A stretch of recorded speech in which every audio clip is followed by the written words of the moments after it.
श्रीमान उद्धव ठाकरे जी की body language, उनके नेताओं की बयानबाजी और श्रीमान संजय राउत का इस बात को स्वीकार करना कि उनका दल टूट रहा है, ये सारे बिंदु को अगर जोड़े तो स्वयं उद्धव ठाकरे उनके नेता ही कह रहे कि उनके लोग टूट रहे हैं। तो इसके लिए अब जब अहंकार चरम सीमा पर हो और हिंदुत्ववादी विचारधारा के साथ गद्दारी करे तो उसका क्या खामियाजा भुगतना पड़ता है, इसका एक उदाहरण श्रीमान उद्धव ठाकरे जी है। कल रात में संजय राउत ने ट्वीट करके कहा कि एक एमपीज को 15 करोड़ दिया जा रहा है। ये भी कहा कि अपना सपना मनी मनी, और ये भी कहा कि ये जो एमपीज हैं इनकी 50,000 की भी कीमत नहीं है। लेकिन उद्धव बाला साहब ठाकरे और टीएमसी के जो एमपीज हैं उनके बारे में कहा ये ब्रांड की वजह से इनको इतना पैसा नहीं।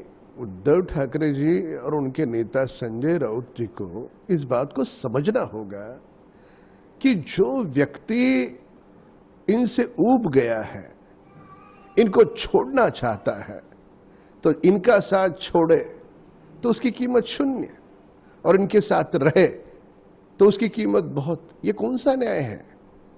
यही इनका अहंकार इनको ले डूबा है। अभी भी यदि उन्होंने अहंकार नहीं छोड़ा तो इनके दल में बाप बेटा ये छोड़ करके कोई नहीं बचेगा। अब इनका दल टूट रहा है, बाकी लोग नहीं, ये स्वयं खुद कह रहे।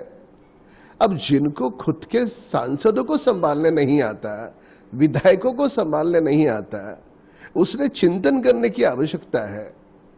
जो छोड़ के जा रहे हैं उन पर लांछन लगा के क्या फायदा? और क्यों छोड़ करके जा रहे हैं, इसका चिंतन तो करो। जो 20-20 लाख लोगों से चुन करके आता है वो उद्धव ठाकरे जी के साथ रहना नहीं चाहता। ये अभी पहली बात नहीं, ये लगातार हो रहा है, और लगातार बार बार श्रीमान उद्धव ठाकरे जी को लोग छोड़ रहे हैं।